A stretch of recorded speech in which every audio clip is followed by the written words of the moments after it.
Traders, Jamie Saettele here. It is May 7th, 2021, and welcome to the FX Power Hour.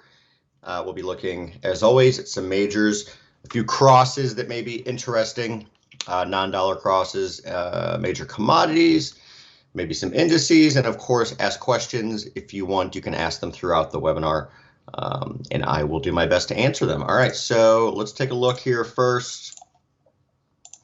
At US dollar, not going to lie, I was a bit surprised by today's move lower.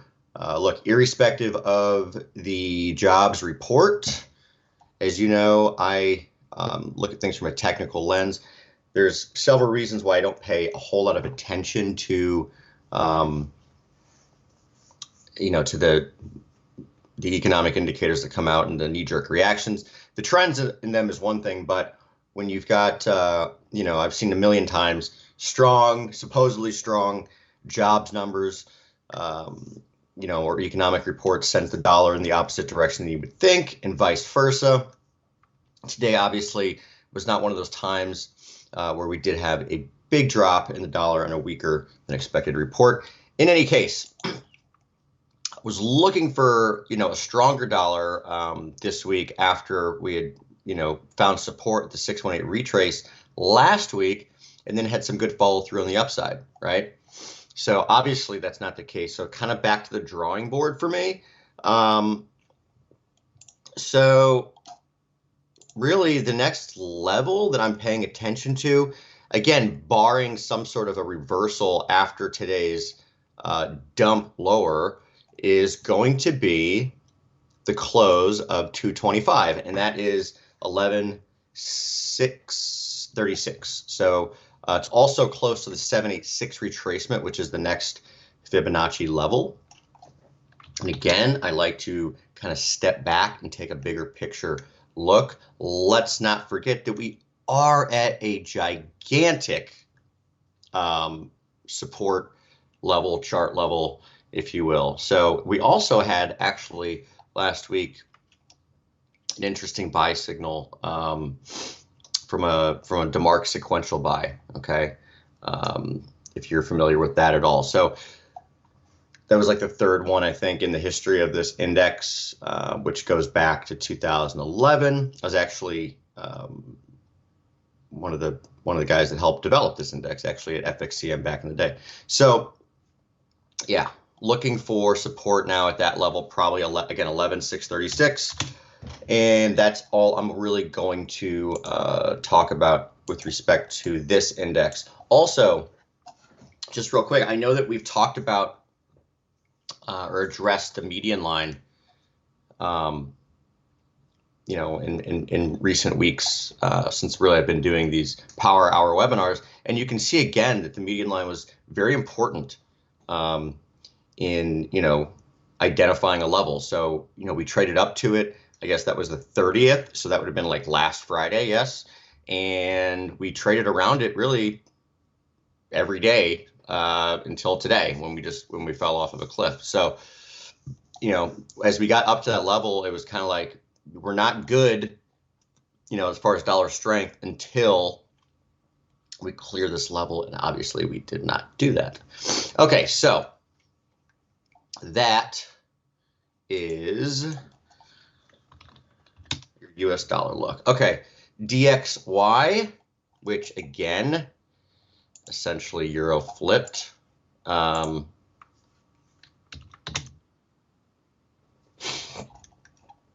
We are actually getting into a pretty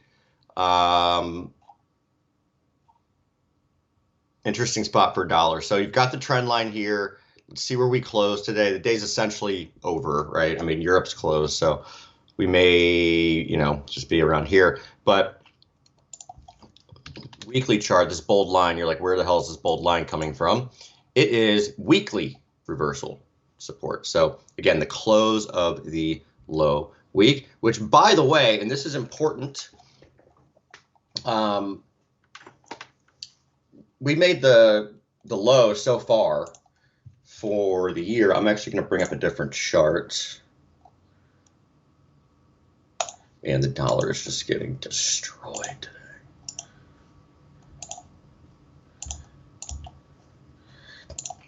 I'm going to go off script a little bit here and just look at something I want to talk about here. Okay, so let's go to DXY.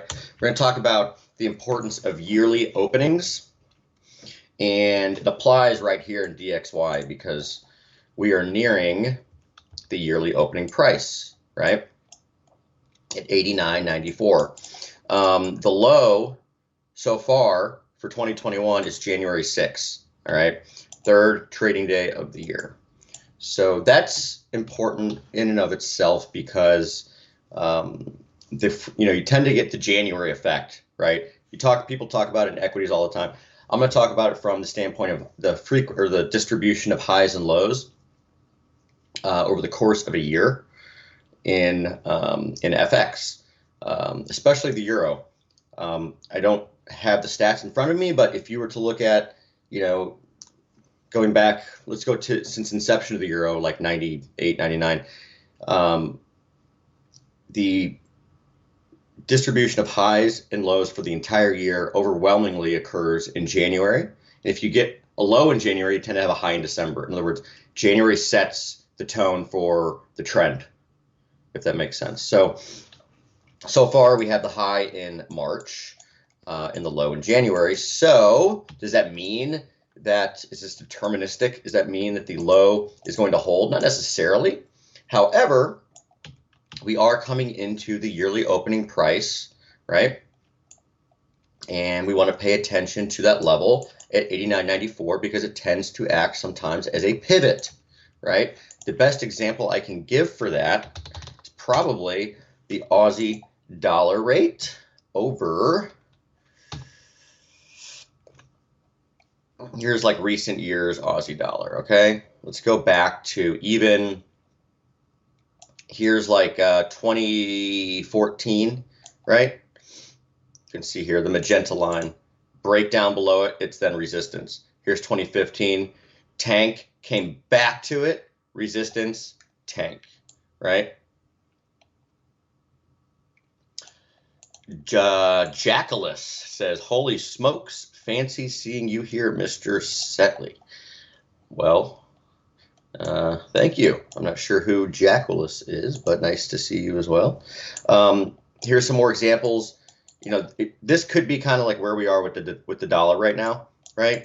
2015 Aussie tank, come back, tag it, continue in the direction lower, right, after making that high in January. 2018, right? 2019, right? 2020, here was 2020, came back, resistance, pulled back, broke through, came back, it was then support again. And then this is where we are in 2021 in Aussie. But yeah, with DXY, let's just pay attention to 89.94. Obviously, euro. You know me as Josh's little brother. What's going on? How you doing? All right, so yeah, so here we go. So euro dollar, we're going to look at 22.16 as the yearly opening price on that. So I'll have more out next week in terms of what to pay attention to with respect to these yearly opening prices and other measurements around there. But yeah, it is a setup that we're coming into here in the second quarter. Where you're going to want to pay attention to markets that are coming into the yearly open after you had trended in one direction, because sometimes that can act as a level for continuation in the direction that we were already going. All right. So quickly, let's move back to these charts. All right, so 89.6294 is the DXY level that you're going to want to pay attention to. So, as you know, or should know, I am working with Scandinavian Capital Markets as the Chief Technical Strategist. We're based in Stockholm. Scandinavian Markets is a market maker, and we are looking for profitable traders to join our ranks. We have clients all over the globe that are looking for more strategies to invest in. So if you are a profitable trader and you would like to get into the money manager world, all goes according to plan and things go well, you can get your, you can get your strategy funded with up to $2 million. Okay. So come and show us your skills. To register, go to scandinavianmarkets.com/fundmytrades. Again, that is scandinavianmarkets.com/fundmytrades.